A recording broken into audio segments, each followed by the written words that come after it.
Yeah, hello and welcome to a new episode of the Spielworxx chat season 2. You know, I'm calling Oh, this season now two? Is it season two? season 2 because it sounds so much more important. That's right. It's brilliant. So my name is Uli Blennemann, but of course there is a guest. It's Who cares Ben about Modditz. you, Uli? Absolutely, you're right. So it's the guest, it's the Maddox. Ben, are you still That's at right. Berlin or are you hiding in the Brandenburg forest I because of wish I was Brexit? hiding in Brandenburg Forest. I'm stuck in Neukölln, listening to people break things out of my window. It's Yeah, frankly, I want the lockdown over. I'm bored now. I'm starting to go nuts. I mean, have you seen this? Have you yeah, seen this? I've grown this in the last 3 days just through pure frustration.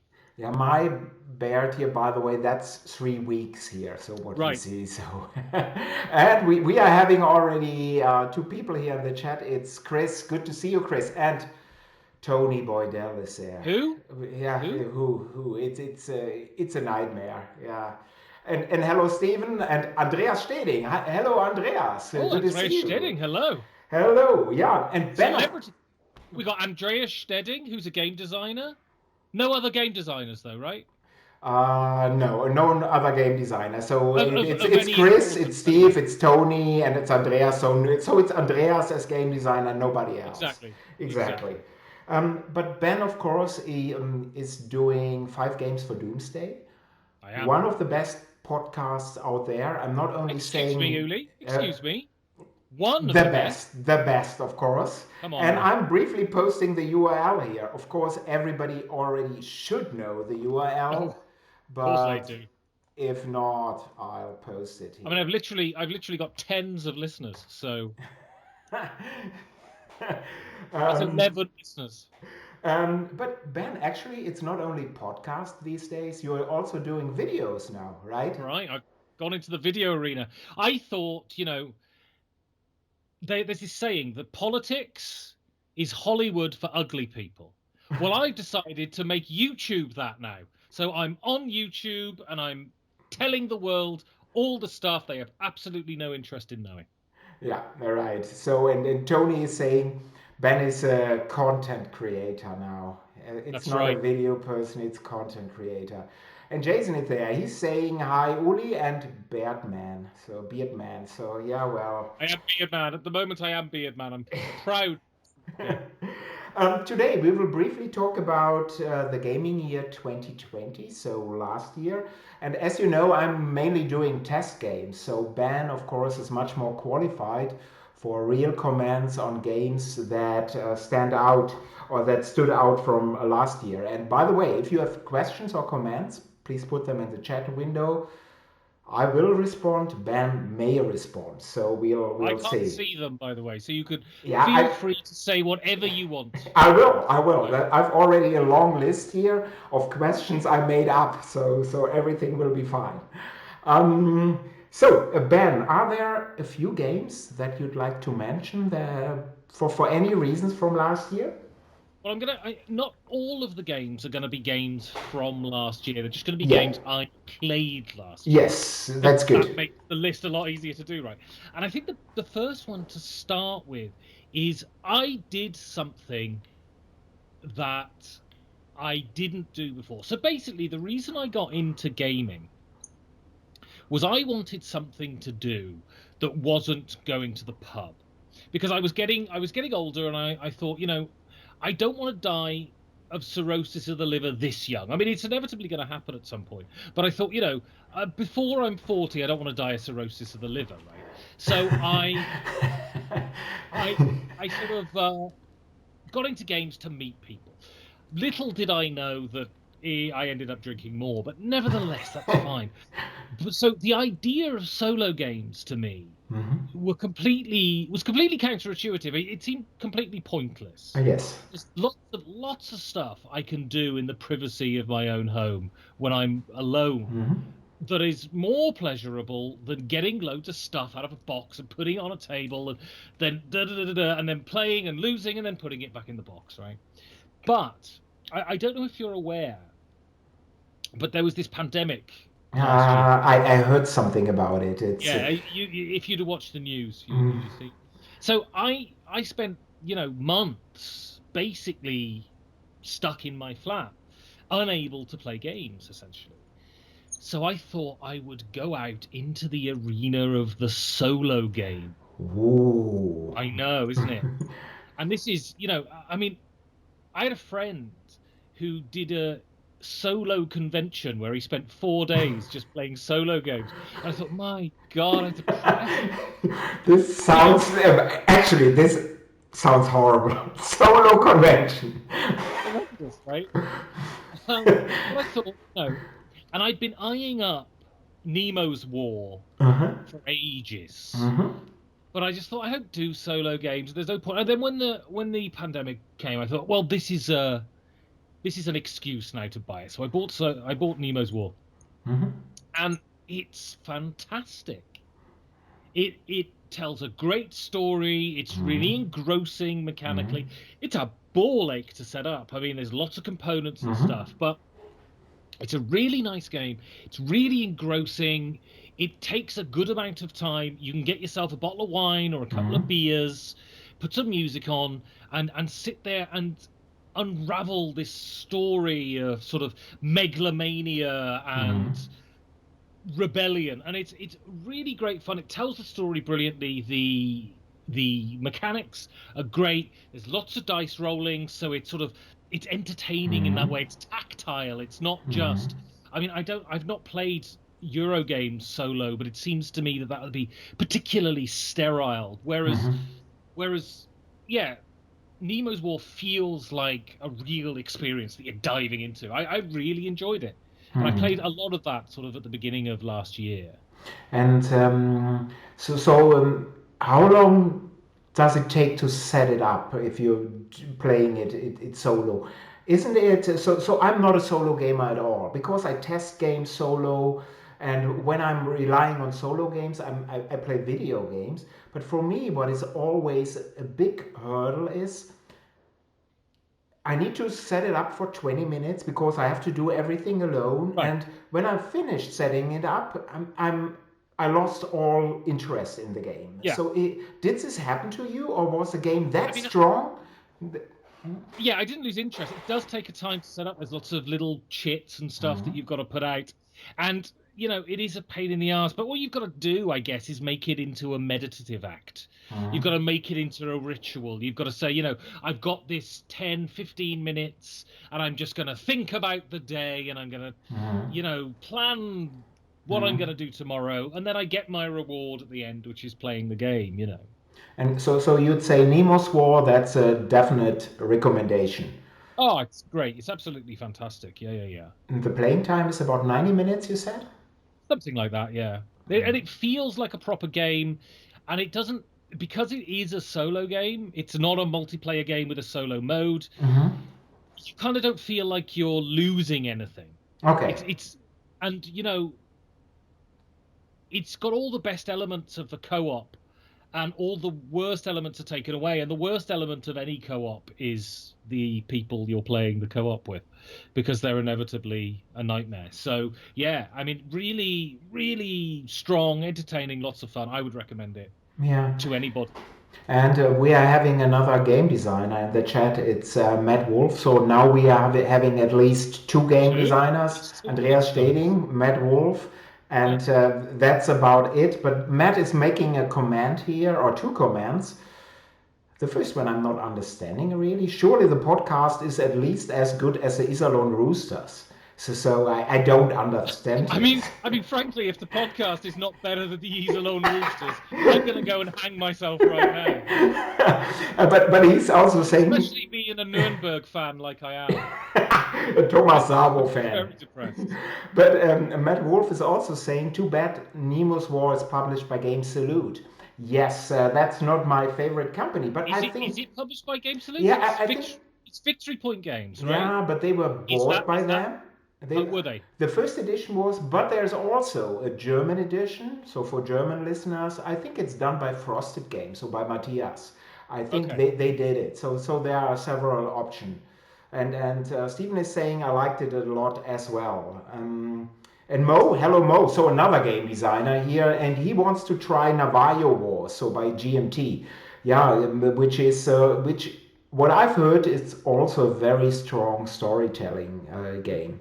But anything else? So it wasn't only Nemo's War that you played for in 2020, right? Well, I played other games, yeah. So okay, if we mention GMT, Hmm. so I started dipping my toes into the war game arena. You're a bad person. Yeah, I you're. know. So my close friend and sometime podcast guest Steven Sirek bought me a copy of Gandhi, Coin series, Volko. coin game. Yeah, Mhm. because I'd been really interested in it because I'm writing a review of another coin game at the moment, and in that review I talk about I'm not a big fan of these massive sort Mhm. of war games in which soldiers are just pieces to be manipulated and Mhm. moved on a map. I find it a little bit weird. It's just not my bag, right? Mhm.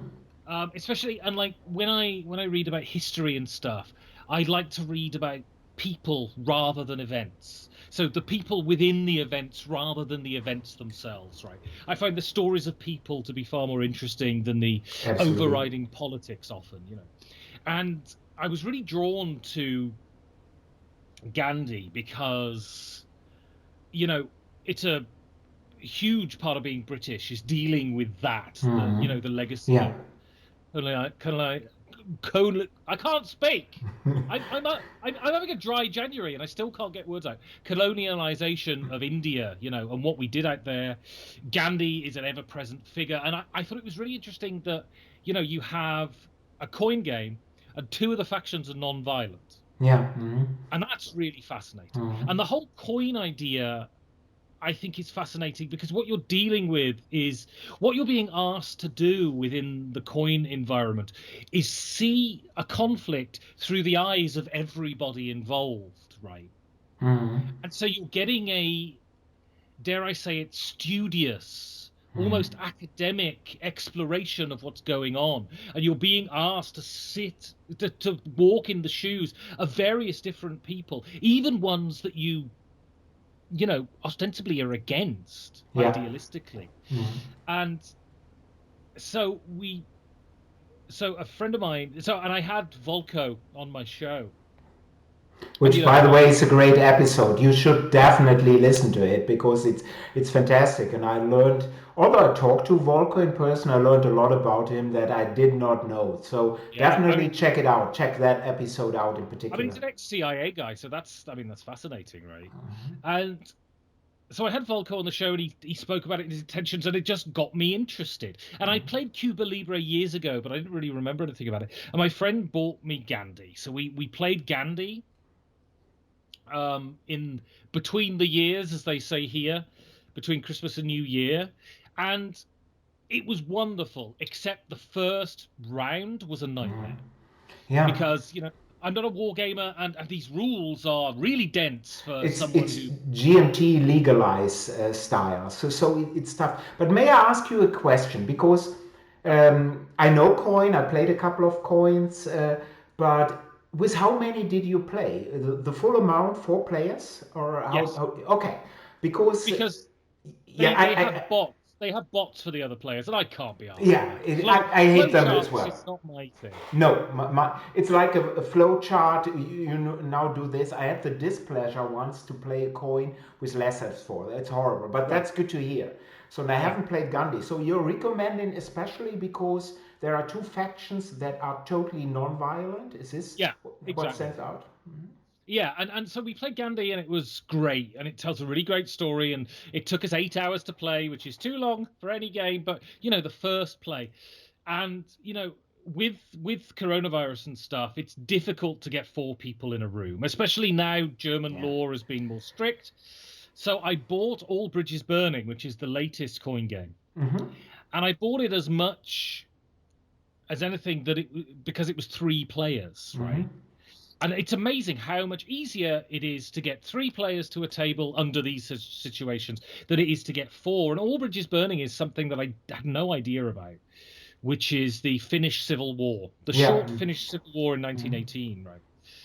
And it's super interesting. The game is The game is shorter and tighter than Gandhi. I think it tells less of an epic story, but nevertheless tells a really interesting story. It's definitely asymmetric, and both of these games were really interesting, really satisfying, unless what I see about these coin games is my worry about some war games is they fetishize war. They say, isn't war this great thing? Isn't it wonderful to be a general and be able to command all of these units? And my issue, and I might be, a bit of a snowflake on this, but the point is these units are actual people getting shot in the mud, right? Yeah. Whereas I find the coin games try to tell the story of the people in the conflict. And I find that really fascinating. But also as games, they're really good. You've got to know when to do the big turn, when to do the small turn, what you have to do in your particular faction to leverage things to ensure that you win at the end. And All Bridges Burning has a moderates faction who is trying to stop the war. And I played as those the last couple of times I played it. And that's a real fascinating thing because you have these two military powers who just want to kill each other, and your job is to try and stand in the middle as little people and stop them. And it is really great, really. And I'm doing a review of All Bridges Burning, and that'll be out hopefully at the end of this week. And it's been great fun to play. Very interesting. And yeah, we have a couple of comments, and I want to briefly mention them. One thing first, that is not a question or comment here, is what you were saying on war games. I think, yeah, in standard, your hex and counter, old style war games, it surely some part is role playing. And what you just said, you want to be a general and want to be, and what you sometimes keep forgetting is that a lot is happening behind your hex rows, and Right. we had this covered over here. And definitely this is not in a coin, but we have a couple of comments here. Let me scroll back here. So Mo probably is he has a reason why people may not like bots, because he hates losing to the bots. Yes, I think this is the main reason. At this point, I'm so used to losing that it's. I mean, at least a bot doesn't sit there and take the piss out of you for the next half an hour after you've lost to them. So yeah, that's right. But Jason is mentioning the way I solo the coin games is by playing all sides myself. Of course, you can do so as well and see a story. Because of the card system, you can't look that far into the future, right. And that's a good thing. But Matt is wondering is what the common opinion is on the bots. He's under the impression that people like them, but maybe that's false. And actually, when I saw you writing this, I was wondering myself as well, because I know hardly anyone who likes the bots. But still, they are there, and GMT is putting them in each and every game. So maybe we are not representative of them. Absolutely. So, well, the thing is, it's really interesting. I put up a picture on Facebook when I played Gandhi for the first time, saying getting ready to play this, and a friend of mine came on and said, "Oh, I'm playing that today too. I'm playing it solo with 3 other bots." And the thing is, I think what the bots do is allow you to play games that your game group don't want to play, right? yeah. If you're really into playing these games, there's very few game groups that go, yeah, I'll sit down for 7 hours and play this intense political game about an historical event that I know nothing about, right? So it allows, I think the bots give you a freedom to be able to indulge something that you don't have you don't have to inflict it on the rest of your game group, which I think is a great thing. But I mean, he did write to me and say that he completed Gandhi. It took us about 7-8 hours to play the first time, and a lot of that was just nose in the rule book. We could get it down to 4 hours, I think, on a subsequent play.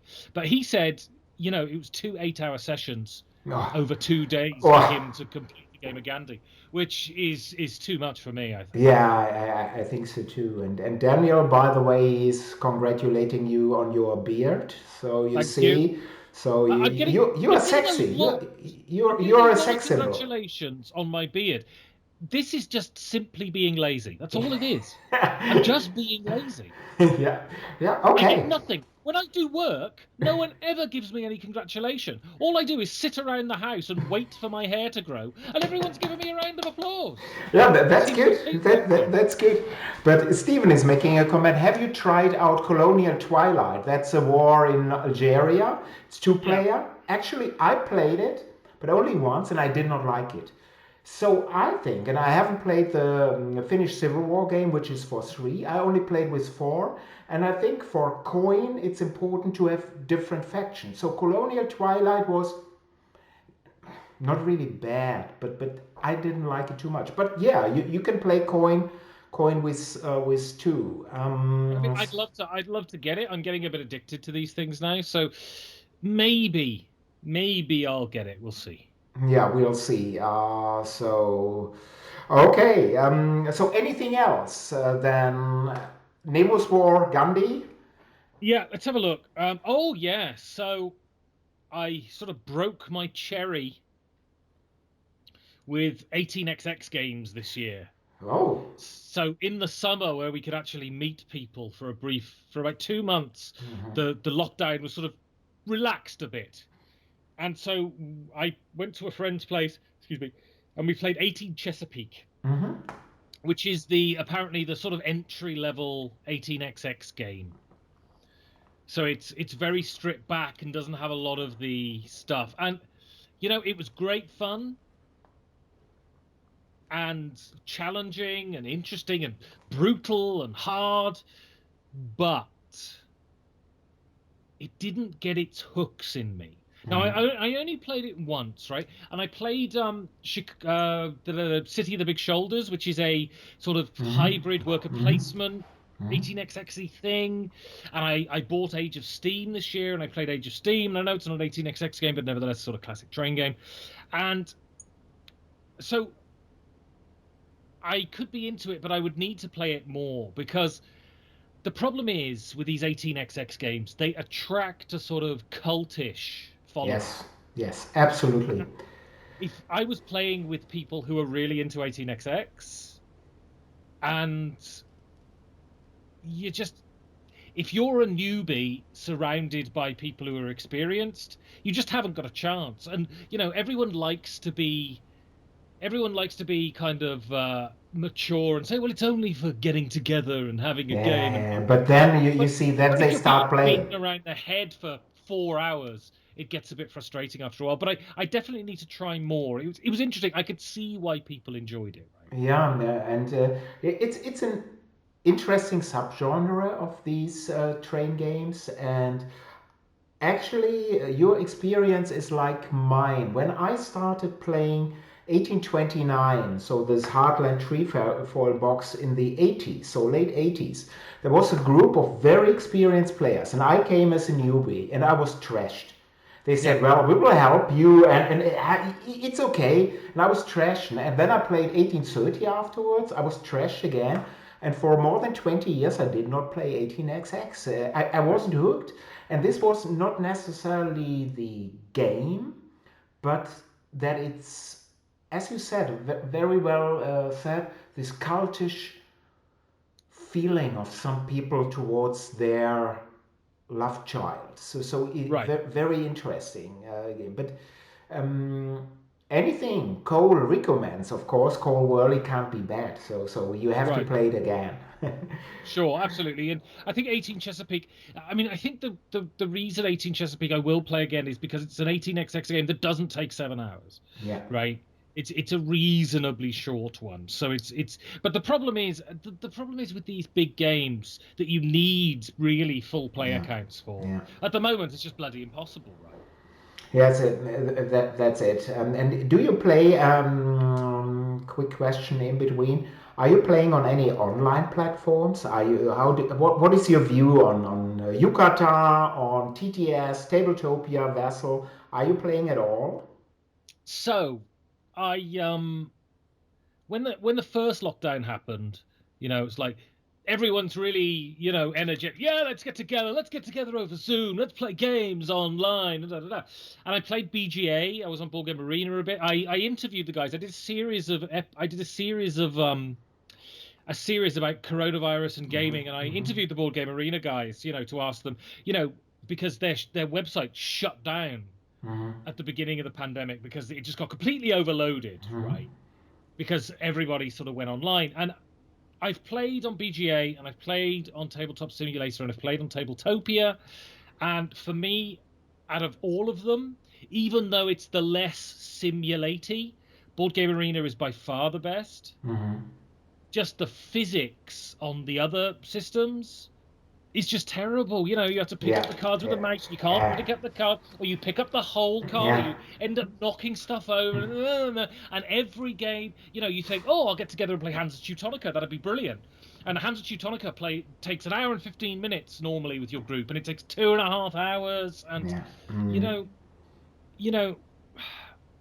not to be. I mean, if you're into it, that's sound. If you enjoy it, that's great. Absolutely. It's just not my bag.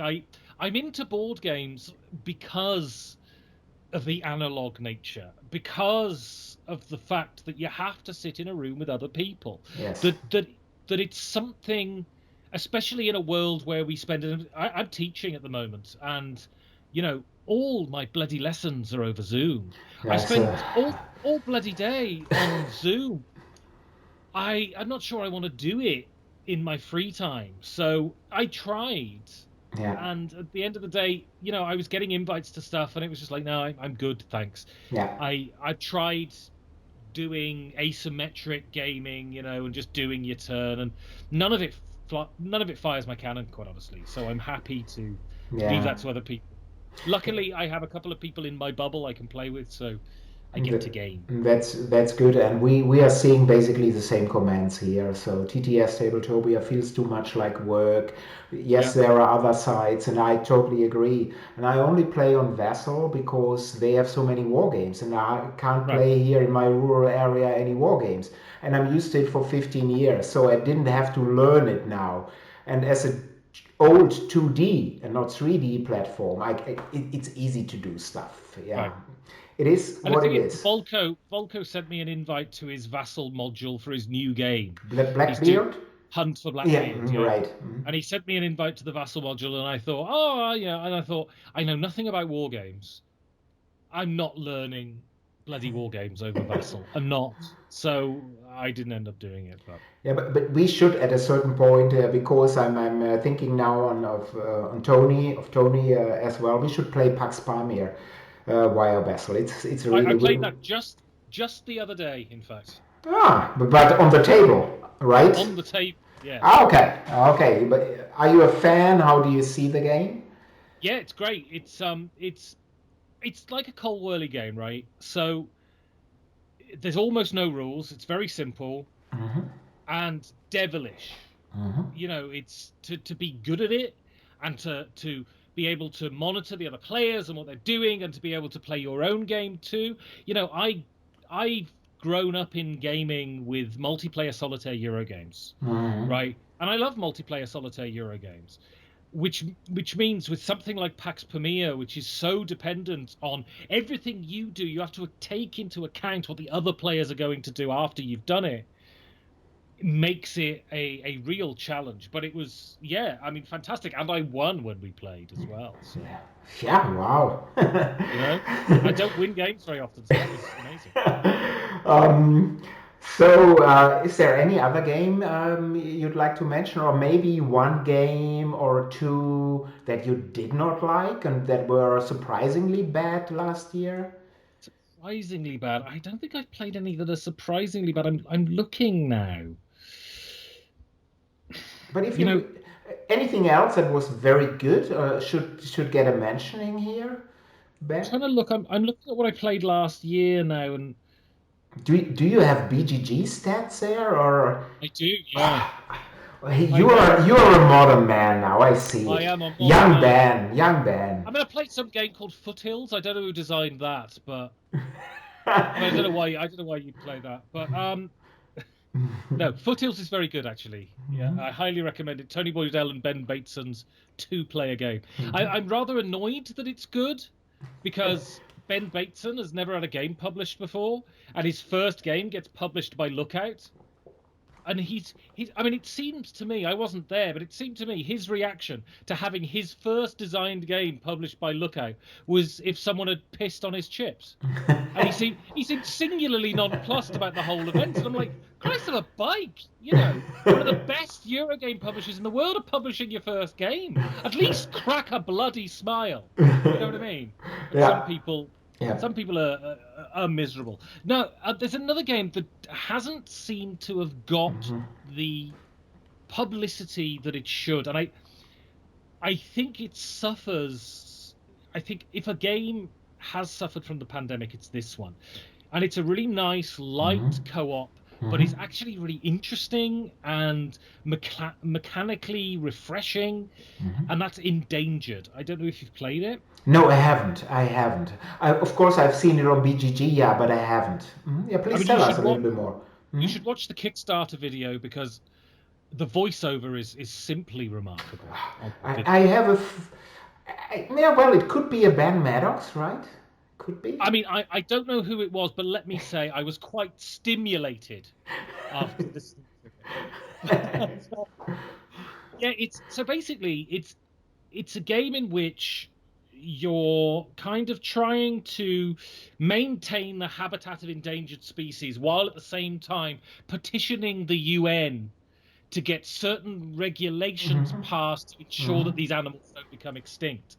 And it's it's political in the best way Hmm. of political, in the sense that it doesn't seek to demonize people of different political persuasions, which it seems to me that's all politics is at the moment, is saying that certain people, if they don't agree with you, even if they don't agree with you on particularly minuscule Yeah, points, but are that's absolutely enough. Yeah. deserve to be burnt. Whereas this is about, you know, we understand that these that not only do these animals deserve to live, but it's also us that are killing them, and so we should try and do something about it. And it's a family weight game, I would say, Hmm. but it's really nice. It's really tightly designed. It's a lot of fun. It has a really good message. It's beautiful. The components are great, and all of that sort of stuff. All that stuff you need for a family game, right? Hmm. Lovely pictures of tigers, nice chunky dice, all of that sort of stuff that would invite people in. It's a theme that, it's a theme that is challenging, but it's more David Attenborough than sort of a polemic, and it's infinitely expandable. Hmm. There are you just have different animals, and the way the different animals are implemented, the few different rule changes that they bring in with each animal Hmm. is really interesting and really clever, and it's a really nice game. It's to be recommended, I think, and it's kind of flown under the radar because I think what you're seeing now with Wingspan is you're seeing the game publishing industry mobilizing, and every game is a game about bees, or it's a game about rabbits, or it's a game about cats, because they're like, well, animals, that's got to sell because it's the inevitable thing, right?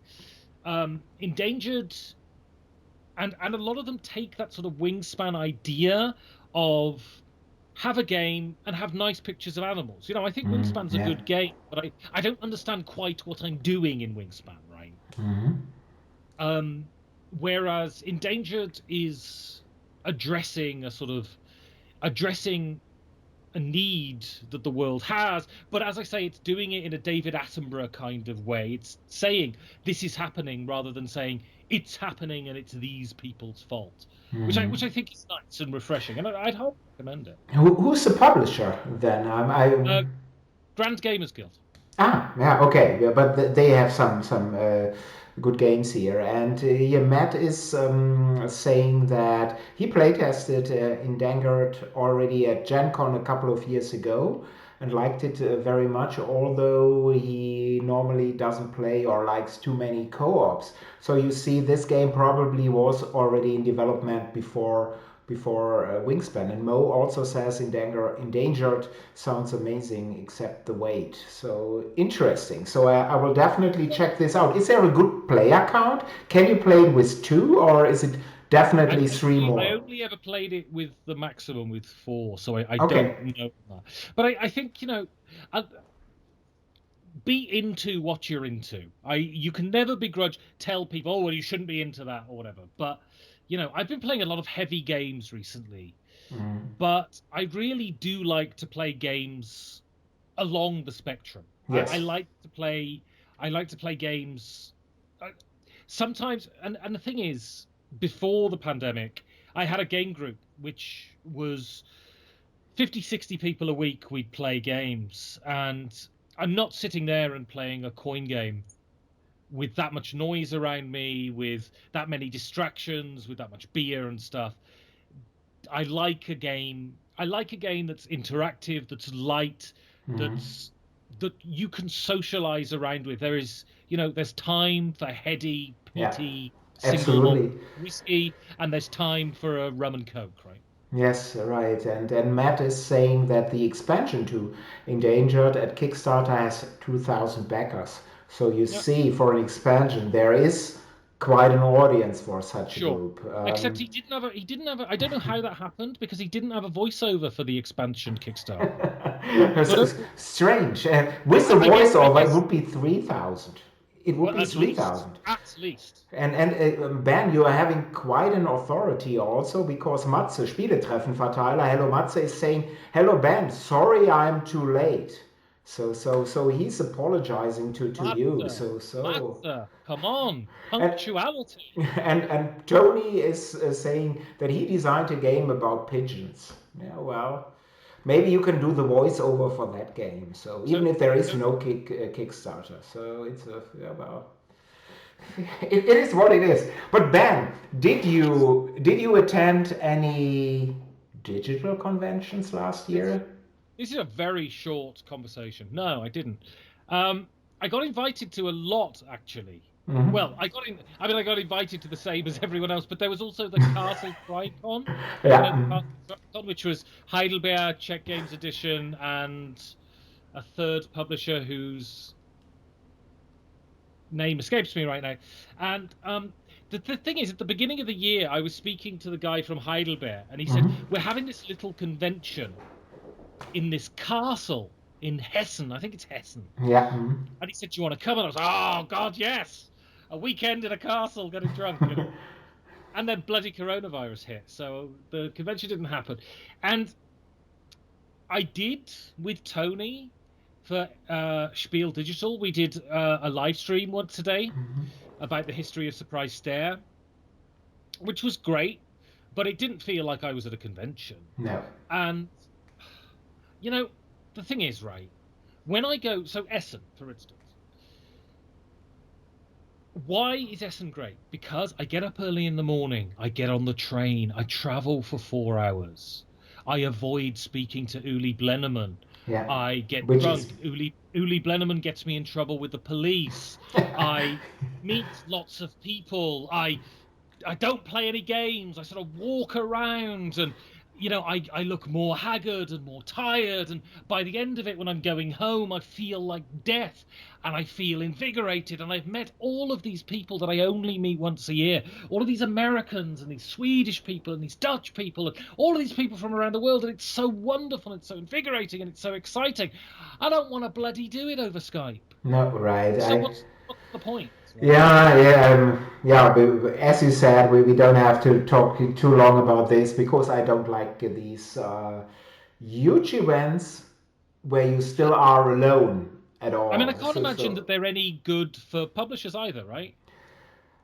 I doubt it. I really doubt it because I talked to so many after Spiel Digital and the thumbs were almost always down.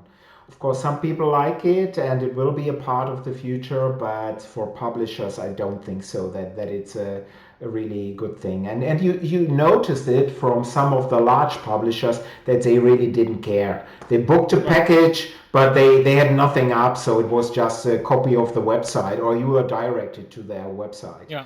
So really, and Matt is saying conventions are just adult summer camps. Of Yeah, course they are. That's what it they is. are. That's what it is. That's what it is.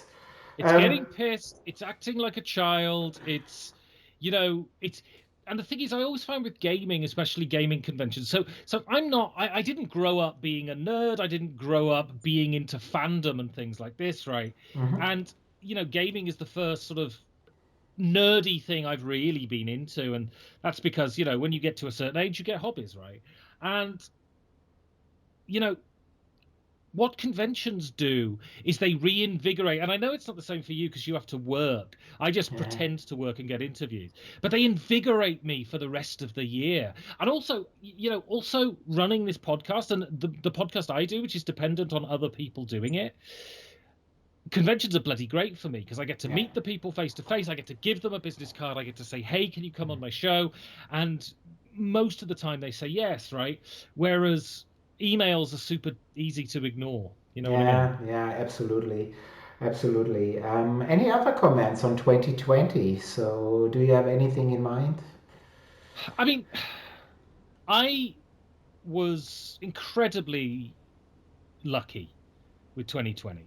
So basically, I don't know why. I work at a university. I teach at a university, and they decide to make important decisions based upon regulations Hmm. on a Friday afternoon for some reason. So then they send you an email on a Friday afternoon saying, "This is the decision we've made." So you can never get hold of anybody to change anything over the weekend because people don't bloody do things at the weekend. And so the Friday before term was due to start. Spring summer term was due to start, and I'm never more than a paycheck away from homelessness. I mean, it's just the way I run my life, right? I got an email from my boss saying, "Oh, you can't come into the university." This is when the first lockdown started. Hmm. "You can't come into the university. Lessons are off." And I'm a freelancer. I have no protection. And Hmm. I thought, oh, brilliant. I'm going to be homeless in 2 weeks. But the university really did a great job. They accommodated both the students and the teachers.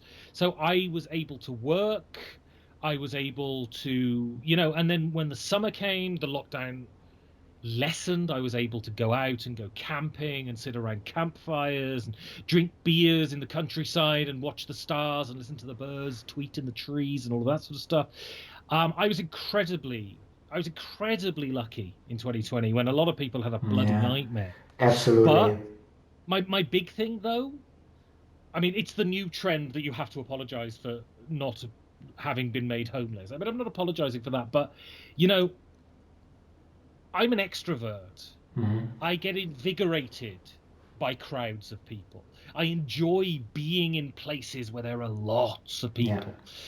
And 2020 was really difficult in that it's nearly a year since my game group had a meeting. yeah, yeah. Um, I don't want to being in places that are crowded make me nervous now because is someone going to give me a disease? So, 2020 was on one side really great in many ways, really challenging in many ways. I don't see 2021 being hugely different, if I'm Yeah, honest. absolutely. I agree. But the hope is, I mean, I think all of that initial optimism that we're going to change the structure of society and We finally rich won't. people are going to stop being assholes No. i- No. isn't going to come to pass. But I think that the birth rate is going to go up a lot when the pandemic's over. And also, I can't wait to just be in rooms with people drinking and being stupid. And even I might even want to hear people sing songs about small German ice hockey teams. Yes. I mean, I'm not there So. yet. I've not gone that crazy yet, but maybe sometime in the future. Yeah, we'll see. And by the way, there's another nice comment on Daniel. Ben, your beard definitely confirms that paycheck away from homelessness look. So yeah. Absolutely, absolutely. Well, I've got to prepare. You know what I mean? If I lose my job. So everything's okay, and I'm really also looking forward to meeting people at conventions. Although I prefer the small ones or the smaller ones like Laria. Um, But Again, we so did we'll get we did get to meet in person briefly in summer in in July. 2020. Yeah, we went for a couple of beers, which was thoroughly pleasant. Yeah, and actually, maybe I'm visiting Berlin again, not for gaming. So let's see, and then we Yeah. get get together. And Tony is saying hand jobs for crack, a new coin game? Question mark. Yes. Yeah, it could be. Ah, well, let's immediately inform Volko of this new idea and see what's coming up there. But we'll finish this episode with one quick question, Ben, and one Yep. very quick answer. So no long thinking here, Ben. So we Okay. are back in non-COVID times. So you are planning a four-player game. Which three people would you like to invite for a game night? You may invite anyone, not just from gaming. Could be even people from history. So three people on your gaming table. Oh Which God, ones? I did actually write a series on this. So, who did I put in my series? I put Terry Pratchett because he seems Okay. like a very nice guy. Yes. I put Rosa Luxemburg Okay. because I think Rosa Luxemburg. I mean, I think she'd be a bit serious, but interesting. She'd be a good chat, Rosa Yeah. Luxemburg. And Thomas Paine was another one that I chose. Wow, this is an interesting. I would be most interested to talk to Rosa Luxemburg actually, Yeah. but it would be definitely an interesting group. So I think Thomas that and Rosa would get on famously. yeah, Thomas maybe Paine, the proto-socialist, Rosa and you Luxemburg, the communist. would You be know, and maybe and she is probably still floating in the Landwehr canal, right? well, So she absolutely. was killed over there in Berlin. So is there any final comment here in the chat? No, the hand jobs for crack that killed the comments. So excellent, Tony. Thank you very much, Ben. It was a pleasure having you here. And by the way, you won't see this if you haven't Twitch loaded. I have another nice card by Ben, which I want to show you real quickly. So Oh, magnificent. I got this for Christmas. So blessings from the cabin, and Isn't it beautiful? it's simply amazing. So that's wonderful. So and everyone should definitely check out Five Games for Doomsday. You It's should. podcasts, it's videos, it's written reviews. You're probably on TikTok too and in I'm not Instagram, on right? TikTok. I'm not on TikTok. I'm too old for TikTok. Okay, so next week we will talk about Tharos. So my next game, the Kickstarter campaign, which starts on February 19. Thank you all for your time. If you have a question that you'd like to ask in advance, or have any comments, please drop me a mail at uli@spielworxx.de. That is uli@spielworxx.de. And till then, bleibt gesund. Black Lives Matter. Bye bye. Yeah, look at that. Bye.